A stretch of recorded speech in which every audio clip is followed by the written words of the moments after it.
right, as you're working your way through those pump to fakies and kick turns, we've got one more basic transition trick we're going to talk about today. We're going to talk about the rock to fakie, and its not so estranged relative, the rock and roll. If you're not familiar, a basic rock to fakie is on any sort of transition with a lip.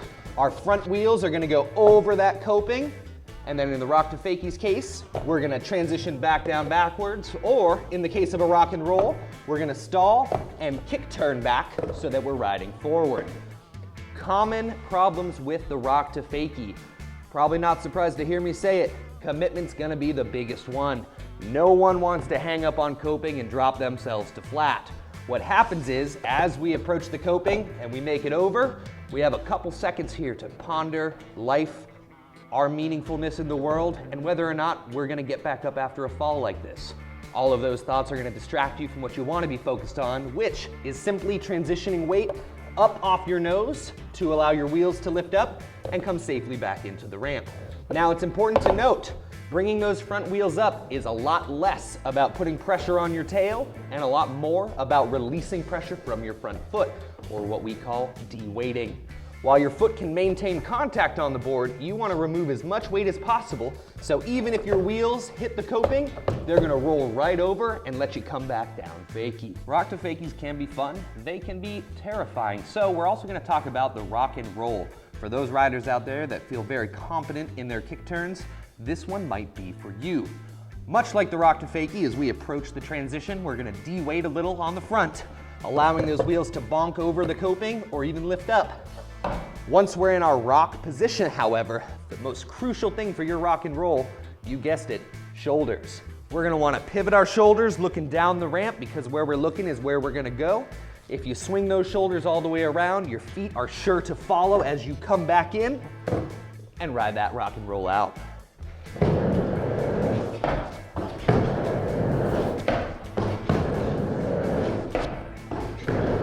Now that we've broken down the rock to fakie and the rock and roll, we're going to talk to you about some practical tips for learning them. We generally never recommend learning new tricks on ramps that you're not comfortable riding yet, so if you have access to some smaller quarter pipes with no coping, or even bank ramps, they are much preferred for getting the basic feeling of both the rock to fakie and the rock and roll. So if there's a park near you or you've built some small ramps, we recommend warming up on a bank. The feeling is going to be different because there's no coping, which allows you the ability to ride away from your trick even if you're not committing to de-weighting that front foot yet. Once you start to get more comfortable with a bank ramp, rock to fakie, go ahead and try it out on a small quarter pipe with coping. The thing you'll notice, of course, is that the coping protrudes from the ramp, and it's going to create a small bonk going both over and back into the ramp. So again, you're going to want to fine-tune that weight displacement and learn to be comfortable lifting that front foot a little bit. If you have a skate park near you that has quarter pipes with no coping, that's a great intermediate ability to practice between your bank and your coping quarter pipe, but not a lot of parks have noping quarter pipes. So again, start small, get comfortable. If you can do it 5 times in a row, that trick is yours, and feel free to move it on up to bigger ramps. It's also worth noting that the rock and roll is typically more difficult on a ramp with less transition. This is unfortunate because it means you're going to be trying these on steeper ramps. But the nature of the rock and roll, we want a steeper ramp that's going to create more ability to really pivot and catch that back wheel while you're kick turning. Working on rock and rolls on banks is not necessarily advised, but if you're feeling spicy, go ahead and try it out. We here recommend a slightly steeper quarter pipe for your rock and rolls and a nice mellow ramp to get those rock to fakies. You may find yourself incredibly frustrated as you work on your rock to fakies and your rock and rolls, and that's all right. It is a very difficult trick to learn, so I'm gonna break down one of our little secret methods to getting more comfortable unlocking that de-weight skill. It's what we call the double tap. So if you're having trouble committing, getting that front wheel over or back under your coping, this one's for you. You're gonna start off on a mini ramp or a quarter pipe, being sure not to get too close to the coping. We wanna build this skill lower in the ramp. And what I encourage you to do is try to de-weight twice, stomping the board, doing a double tap. The more comfortable and confident you feel getting that double tap, the more confident you're gonna be getting those wheels over coping and committing to coming back in. So pump, As you're approaching the double tap, bend that front knee. Try to get 2. If 2's difficult, start with just 1. As that 1 gets comfortable, fire off 2. As the 2 gets comfortable, maybe you get 3. Again, keeping our balance, but getting comfortable, letting the wheels come off the ramp is going to be key to having confident rock to fakies.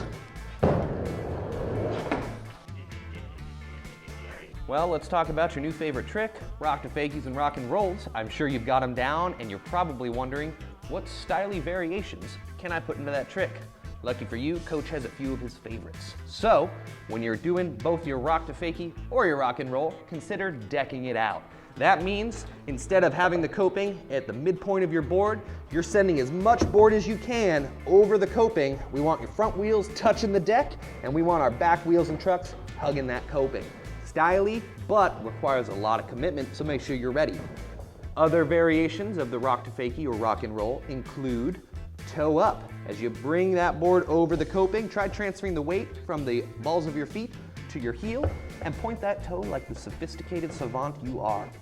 Then, of course, there's Coach's favorite style variation, which is the rock shifty fakie or shifty rock and roll. Coach likes these because they're very rhythmic and fun. And to do a shifty during your rock, all you're gonna do is swing your weight the opposite way that you're planning to turn, kicking the board out and bringing it all the way back around. So feel free to get styly, play with it, and know that there's dozens of variations of these tricks out there in the world, probably some that haven't even been invented yet. So get creative and let's see what kind of rock to fakies and rock and rolls you can do.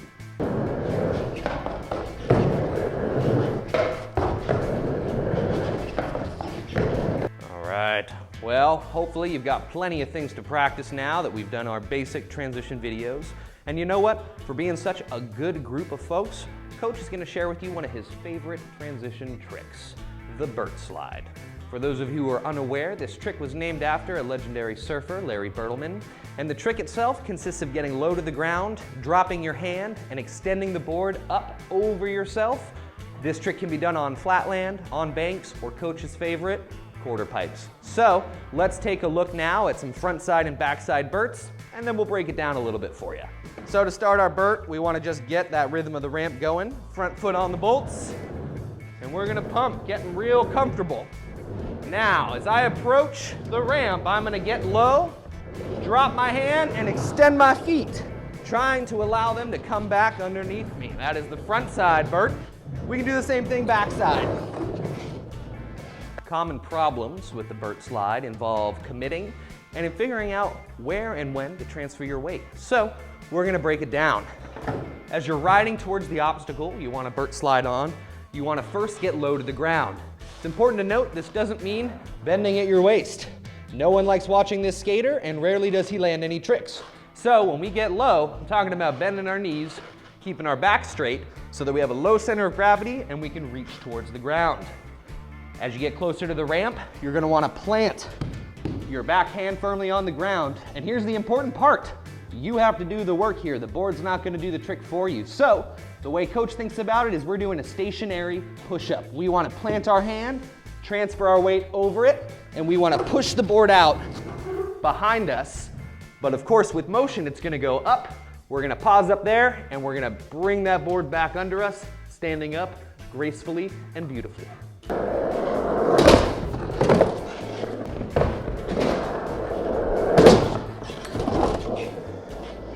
Not only is this trick a crowd pleaser for the younger and older skateboarders, but it has a wonderful margin for error, which means you can fall dozens of times trying this trick with little to no injuries.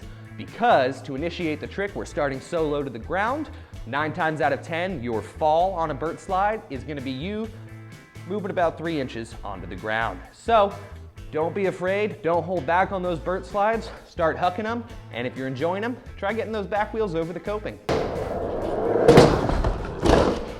Well, hopefully some of these tricks and tips are going to come in handy for you. Coach knows he worked up a little bit of a sweat there on those Bert slides. I'm hoping that these things are helpful and that you guys get to skating. So go on out there, stretch out before you skate as always. Have a good time. We're going to send it back to your teacher now. We'll see y'all next week. Well, hopefully you guys had a wonderful lesson. Hopefully you learned some good skills that you can put into use. If you don't have access to quarter pipes, half pipes, or ramps, fret not. You can always work on your flat land. If you are going out and about, make sure that we're not overcrowding the parks right now. We are still trying to do everything as safely as we can. If the parks are blown out, give it some time, come back later. Make sure you can give yourself those social distancings as recommended by the CDC. But otherwise, get out there, don't forget to stretch, and have fun skating. We'll see you next week.